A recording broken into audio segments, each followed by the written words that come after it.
حضرت عیسیٰ کہہ رہے ہیں مرحبا بابن صالح والنبی صالح، اے صالح نبی، اے صالح بیٹے، تم پر سلام ہو، مرحبا ہو، تم دوسرے آسمان پہ تشریف لائے ہو۔ فرمایا پھر میں چلا تیسرے آسمان پر سرکار فرماتے ہیں وہی الفاظ وہی جواب پھر تیسرے آسمان میں کیا دیکھا؟ فرمایا الا یوسف، فرمایا میں نے یوسف علیہ السلام کو تیسرے آسمان پر دیکھا، انہوں نے بھی یہی بات کی۔ فرمایا مرحبا باخی الصالح والنبی الصالح، فرمایا مرحبا میرے نبی بھائی کو، میرے صالح نبی کو مرحبا ہو۔ حضرت یوسف علیہ السلام تیسرے آسمان میں محمد مصطفیٰ کو مرحبا کہہ رہے ہیں۔ سبحان اللہ۔ گلی گلی نگر نگر، گلی گلی نگر نگر۔ پھر چوتھا آسمان اسی طرح ادریس علیہ السلام سے ملاقات، اور میں ادریس علیہ السلام نے یہ بات کی مرحبا باخی الصالح والنبی الصالح ثم صعد حتی اتى السماء الخامسہ، فرمایا میرے محبوب آقا نے، میں نے تیسرے آسمان میں یوسف علیہ السلام سے ملاقات کی، چوتھے آسمان میں حضرت ادریس علیہ السلام سے ملاقات کی۔ قوم ادریس، فرمایا جس کے بارے میں میرے رب کائنات نے فرمایا وَرَفَعْنَاهُ مَكَانًا عَلِيًّا، کہ انہیں بلند مقامات کی طرف بلند کر دیا گیا۔ فرمایا وہ ادریس ان سے ملاقات ہوتی ہے، وہ مرحبا کہتے ہیں۔ اب غور کرنا، پانچواں آسمان ہے، میرے نبی فرماتے ہیں پانچویں آسمان پر میری ملاقات حضرت ہارون علیہ السلام سے ہوتی ہے۔ حضرت ہارون سے جب میں ملا، آلا ہارون فسلم علیہ وسلمت علیہ مرحبا باخی الصالح والنبی الصالح، وہی الفاظ ہیں کہ حضرت ہارون عرض کرتے ہیں مرحبا اے صالح نبی، اے صالح بھائی، تم کو مرحبا ہو، تم پانچویں آسمان میں آئے ہو۔ حضرت ہارون علیہ السلام میرے نبی کو مرحبا کے ساتھ پکار رہے ہیں۔ اب غور کرنا، چھٹے آسمان میں حضرت موسیٰ علیہ السلام ہے، فرمایا موسیٰ علیہ السلام سے میں ملا، فسلم علیہ، میں نے انہیں سلام کیا، وسلمت علیہ، جب میں سلام کر چکا، فرد علیہ، انہوں نے مجھ پر سلام کا جواب دیا۔ اب غور کرنا، ہر نبی آسمان میں بھی موجود ہے، ہر نبی اپنی قبر میں موجود ہے، ماننا پڑے گا۔ بخاری شریف کی حدیث ہے کہ نبی قبر میں بھی زندہ ہے، آسمانوں میں بھی زندہ ہے۔ سیدی مرشدی، سیدی مرشدی۔ اب غور کرنا، میرے نبی فرماتے ہیں فلما تجاوزت وقع، میں جب تھوڑا آگے بڑھا، حضرت موسیٰ علیہ السلام نے رونا شروع کر دیا۔ میں نے پوچھا قیل لہ ما یبکیک، حضور روتے کیوں ہیں، وجہ کیا ہے؟ آپ نے فرمایا لأن غلاما بعثت بعدی يدخل الجنة من امتی اکثر من يدخلها من امتی، فرمایا میں روتا اس لیے ہوں کہ میرے بعد آنے والا یہ نوجوان جس نے نبوت کا دعویٰ کیا ہے میرے بعد آیا ہے، فرمایا يدخل الجنة من امتی اکثر، لیکن اپنی امت کو میری امت سے پہلے جنت میں داخل کروائے گا۔ یہ بخاری شریف کی حدیث پڑھ رہا ہوں۔ اب غور کرنا، موسیٰ علیہ السلام جانتے ہیں میری امت سے پہلے امت مصطفیٰ جنت میں جائے گی۔ فرمایا حیران کن بات یہ ہے کہ بعثت بعدی، میرے بعد آیا ہے، لیکن میرے بعد آنے کے باوجود بھی اپنی امت کو پہلے جنت میں لے جائے گا۔ میں اس لیے رو رہا ہوں، ہم پہلے آئے، ہماری امت بعد میں جنت میں جائے گی، محمد مصطفیٰ کی امت پہلے جنت میں جائے گی۔ فرمایا ساتویں آسمان میں وہی بات وہی جواب جو پہلے آپ سن چکے۔ میں نے پوچھا من ھذا، یہ کون ہے؟ قال جبریل فإذا ابراہیم علیہ السلام، جبریل نے عرض کی حضور یہ آپ کے جد امجد حضرت ابراہیم علیہ السلام ساتویں آسمان میں موجود ہے۔ آپ نے فرمایا ھذا ابوک، یہ تو میرے باپ ہیں حضرت ابراہیم علیہ السلام۔ فسلمت علیہ، میں نے انہیں سلام کیا، فرد السلام، آپ نے سلام کا جواب دیا۔ آپ نے کیا کہا؟ مرحبا بابن صالح والنبی صالح، فرمایا اے بیٹے مرحبا ہو، اے صالح نبی تمہیں مرحبا ہو۔ میرے محبوب آقا فرماتے ہیں جب ساتواں آسمان طے ہو گئے، رفعت الی سدرۃ المنتہی، فرمایا میں ساتویں آسمانوں کو چھوڑ کر سدرۃ المنتہی تک پہنچا۔ اب یہ بخاری شریف کی حدیث ہے، بہت لمبی حدیث ہے، اس کے اندر ایک بات جو میں نے بڑی غور سے اس پر نشان لگایا ہے، سرکار فرماتے ہیں جب میں سدرۃ المنتہا پہنچا، اتیت باناء من خمر واناء من لبن واناء من عسل، فرمایا میرے پاس 3 برتن لائے گئے، ایک میں دودھ تھا، ایک میں شراب تھی، ایک میں شہد تھا۔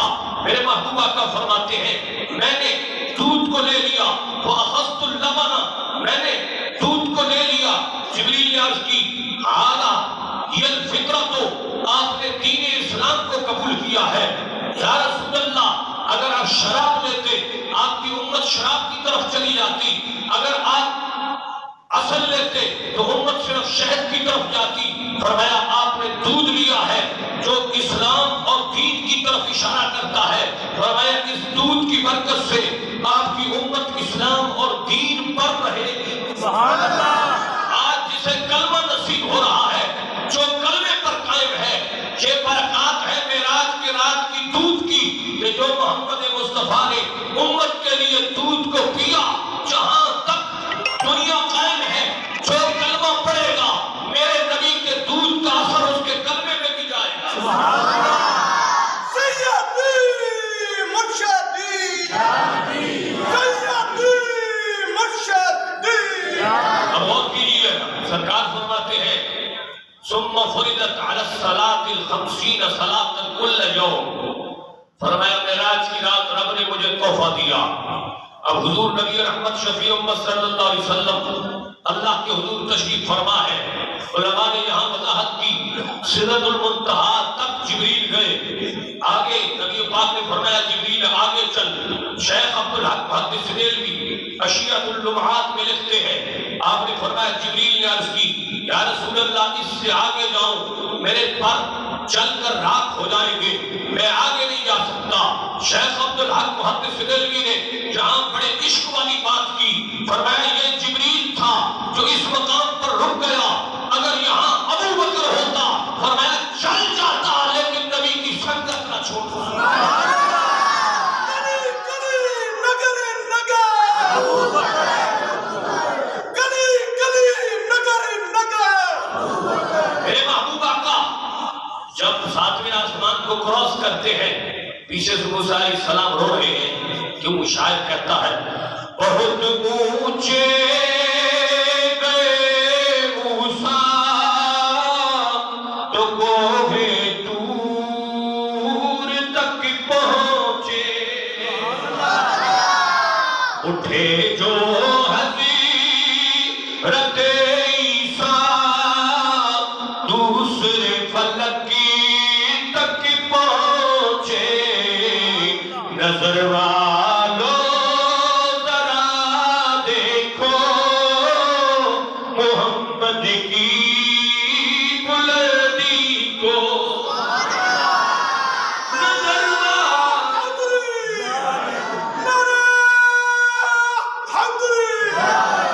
نظر والو ذرا دیکھو محمد کی بلندی کو۔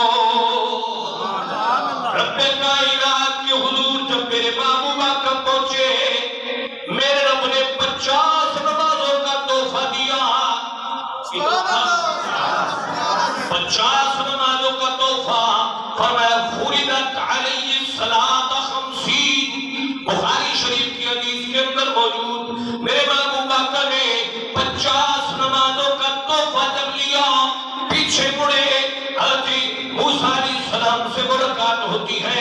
فرجعت فمررت علی موسیٰ، فرمایا موسیٰ علیہ السلام کے قریب سے جب میں گزرنے لگا، فقال بموسیٰ بما امرت ب50 صلاۃ، میں نے پوچھا، جبریل امین فرماتے ہیں میرے محبوب آقا سے، حضرت موسیٰ علیہ السلام نے پوچھا یا رسول اللہ کون سا تحفہ ملا ہے؟ فرمایا 50 نمازوں کا تحفہ ملا ہے، رات دن میں میری امت نے ادا کرنی ہے۔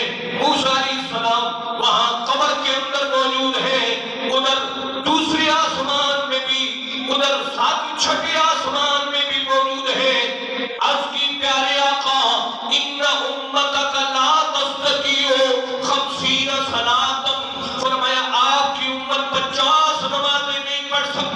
سیدی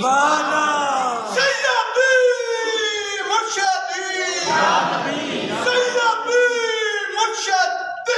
یہاں رک کے ایک مسئلہ اور عقیدہ سمجھ کے جانا. بخاری شریف کی حدیث ہے، پرانا چھاپا ہے، 549 ہے. اس کے اندر ہے کہ موسیٰ علیہ السلام فرماتے ہیں یا رسول اللہ ان امتک، آپ کی امت لا تستطیع 50 صلاۃ، فرمایا 50 نمازوں کی طاقت نہیں رکھتی. فرمایا کیا کروں؟ فرمایا واللہ قد جربت الناس قبلک وعالجت بین بنی اسرائیل اشد المعالجہ. فرمایا میں نے یہ تجربہ اپنی امت پہ کیا ہے، میں نے شدید ان کے ساتھ تصادم بھی کیا ہے نمازوں کے معاملے میں. فرمایا وہ نہیں پوری کر پائے، آپ کی امت بھی نہیں کر پائے گی. فرجع الی ربک فاسألہ التخفیف.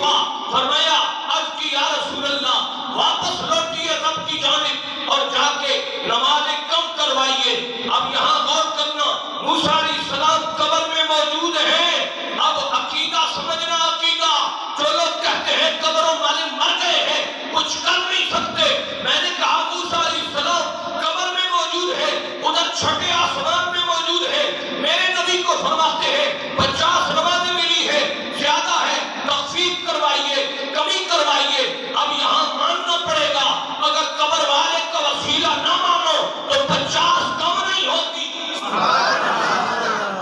یہ بات کوئی میری جذباتی نہیں ہے، بات عقیدے کی کر رہا ہوں. جو لوگ انبیاء کو اپنی قبروں میں زندہ نہیں سمجھتے ان سے کلام ہے کہ فرمایا موسیٰ علیہ السلام عرض کرتے ہیں یا رسول اللہ فرجع الی ربک فاسألہ التخفیف. فرمایا جائیے اللہ کے دربار میں کمی کروائیے، نمازیں زیادہ ہیں، امت پڑھ نہیں سکتی. فرمایا ایک حدیث میں ہے کہ 5 معاف ہوئی. یہ جو میرے سامنے حدیث ہے اس میں 10 کا ذکر ہے، فرمایا 10 معاف ہوئی. لیکن میرے پیر سیال لکبار خواجہ قمر الدین سیالوی فرماتے ہیں جو 9 والا فگر ہے، 5 والا 9 دفعہ گئے ہیں، ان کو ڈسکس کیا گیا ہے. کیوں؟ فرمایا اس لیے کہ میرے نبی کا بار بار رب کے دربار میں جا کر دیدار کرنا 5 سے زیادہ ثابت ہوتا ہے. اس لیے بار بار جانا میرے نبی کا اللہ کے دربار میں، بار بار نماز معاف کروانا.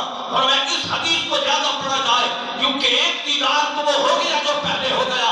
فرمایا یہ 9 مرتبہ جو میرے نبی امت کی خاطر اللہ کے دربار میں گئے ہیں اور 5 معاف کروائی ہیں اور 45 معاف ہو گئی ہیں. فرمایا یہ کرم محمد مصطفیٰ کا ہے اور پیارے موسیٰ علیہ السلام کا ہے. اب میرے نبی 9 مرتبہ گئے، 5 معاف ہوئی. اور کرنا موسیٰ علیہ السلام بار عرض کرتے ہیں یا رسول اللہ آپ کی امت لا تستطیع، اس کی طاقت نہیں رکھتی کہ اتنے پڑھ سکے، معاف کروائیے. اب غور کرنا اس مقام پہ ہمیں یہ عقیدہ ماننا پڑے گا اگر نبی کا وسیلہ نہ ہو تو وہاں 50 لازم آتی ہے. اگر نبی کا وسیلہ درمیان میں ڈالو، نبی کا اختیار ڈالو تو پھر 45 معاف ہوتی ہے. جہاں عقیدہ سنی اپنانا پڑے گا، اگر نہیں اپناؤ گے تباہ و برباد ہو جاؤ گے. کیونکہ موسیٰ علیہ السلام قبر میں کھڑے ہو کر عرض کرتے ہیں پیارے آقا امت سے فرض کم کروائیے. 9 دفعہ کم کروایا، 5 رہ گئی. اب مانا پڑے گا نبی کا اختیار بھی ہے، نبی کی اتھارٹی بھی ہے اللہ کے دربار میں. نبی کا بار بار جانا، امت کے لیے تخفیف کروانا، یہ نبی کا وسیلہ بھی ہے، نبی کا اختیار بھی ہے. امت مصطفیٰ اس عقیدے پر جب تک نہیں آئے گی اس وقت تک انہیں 50 پڑھنی کرے گی، 5 ان پر لازم نہیں آئے گی. سیدی مرشدی پیر سیال. آج جو لوگ نبی کا اختیار نہیں مانتے، آج جو لوگ نبی کو قبر میں مٹی سمجھتے ہیں، میں نے کہا ادھر سے پڑھتے ہو 5، ادھر سے نبی کے اختیار کا نفع لیتے ہو، 5 پڑھتے ہو. یہ تو نبی کے ذریعے 45 معاف ہوئی ہے. اب غور کرنا، اب تمہیں جو وسیلے کے قائل نہیں، جو نبی کی بعد موت زندگی کے قائل نہیں، انہیں 50 پوری پڑھنی چاہیے یا نہیں؟ آپ سے میرا سوال ہے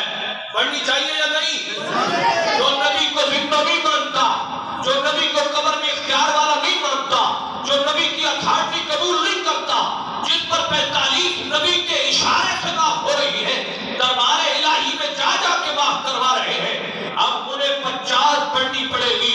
ہم تو پہلے بھی نبی کے اختیار کے قائل تھے، آج بھی قائل ہیں، مرتے دم تک قائل رہیں گے۔ فرمایا جس نے نبی کے اختیار کو قبول کیا، فرمایا پڑھے گا 5 نماز 50 نمازوں کا ثواب پائے گا۔ محمد سے بولیے سبحان اللہ۔ اب یہاں غور کا مقام ہے، میں کیوں اس پہ زور دے رہا ہوں؟ اس لیے کہ یہاں پہ بخاری شریف کی حدیث میں سنی عقیدہ ثابت ہو رہا ہے۔ زور اس لیے دے رہا ہوں، تائید آپ سے اس لیے کروا رہا ہوں کہ بات کل میں کوئی یہ نہ ملا بنوانا کھڑا ہو کے کہے کہ مولوی صاحب نے غلط بات کی ہے۔ میں نے کہا غلط کی ہے تو 50 پڑھو، ہم تو نبی کے اختیار کے قائل ہیں، ہم پڑھیں گے 5۔ رب نے فرمایا لا تبدیل لکلمات اللہ، میرے جملے تبدیل نہیں ہوتے۔ رب نے دی 50 تھی، فرمایا محبوبہ آج تیری امت پڑھے گی 5 نماز 50 ثوابوں کا دوں گا، ثواب 50 نمازوں کا دوں گا۔ کیوں؟ فرمایا میری بات بھی رہ جائے، نبی کا اختیار بھی رہ جائے، نبی کی اتھارٹی بھی اپنی جگہ قائم رہے۔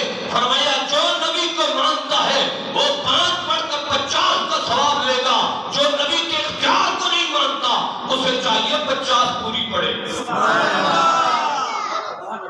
آپ تو 5 والے ہیں، آپ تو سنی بیٹھے ہیں، جی محبت سے بولیے سبحان اللہ۔ اگر شک ہے تو نہ بولے، اگر پک ہے تو محبت سے بولے سبحان اللہ۔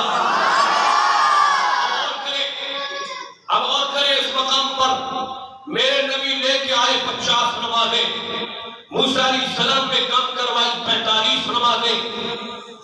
استقلال آباد والے تو سے آپ سو یا رسول اللہ ایک پھیرا اور چلایا ہو گیا،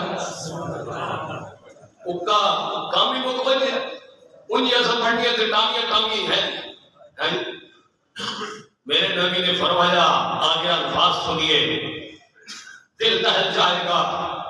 موسیٰ علیہ السلام نے پھر عرض کی یا رسول اللہ آپ کی امت 5 بھی نہیں پڑھ سکے گی، ان امتک لا تستطیع 50 صلاۃ کل یوم ولیلہ۔ عرض کی آپ کی امت 5 بھی نہیں پڑھ سکے گی۔ سرکار نے فرمایا سألت ربی حتی استحییت ولکنی ارضی واسلم۔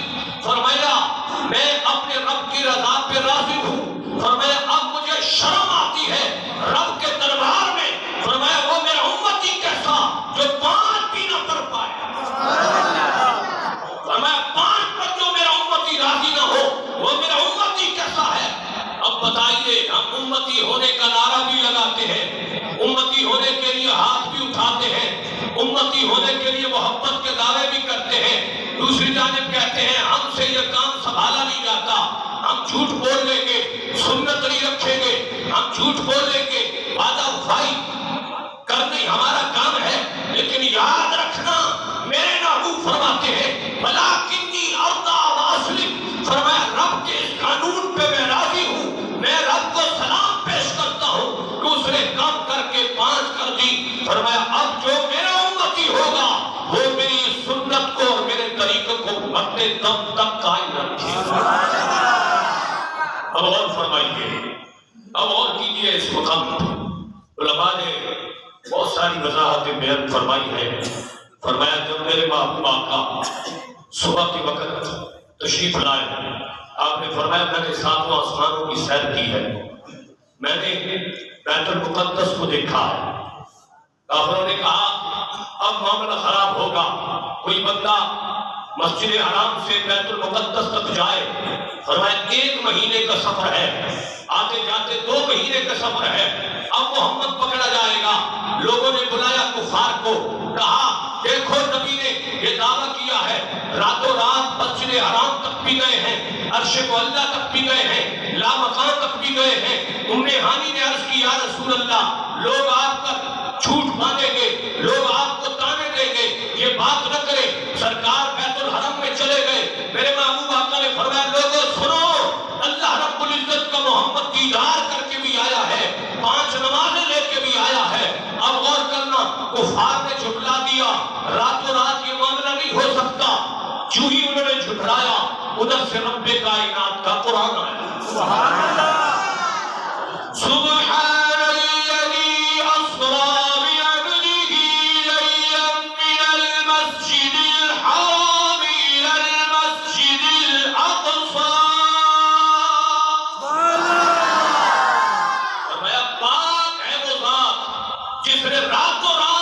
بندے خاص کو مسجد حرام سے مسجد اقصی تک سیر کروائی ہے۔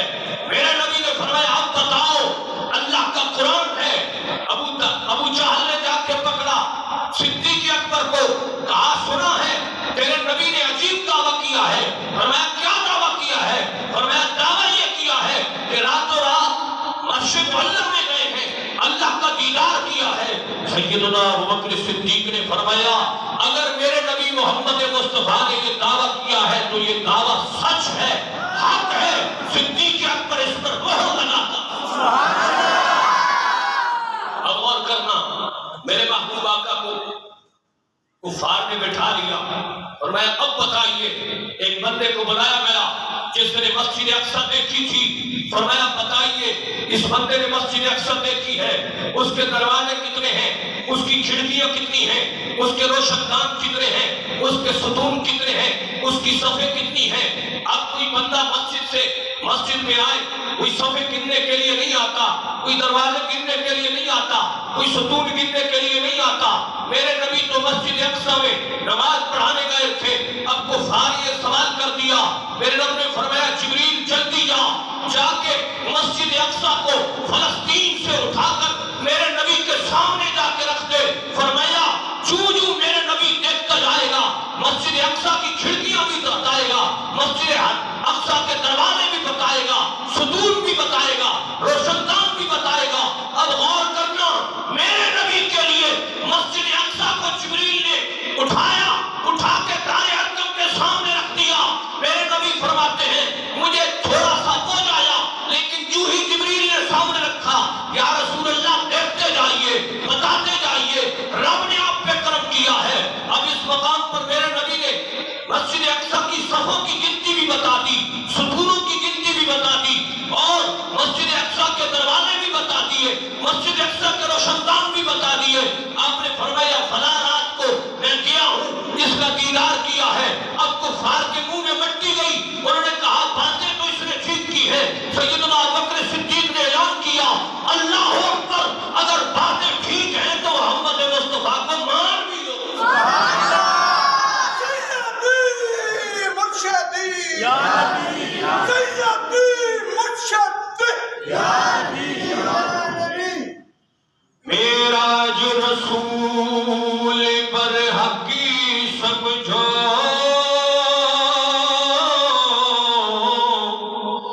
چمنور دا پہن پوشاک کیتا،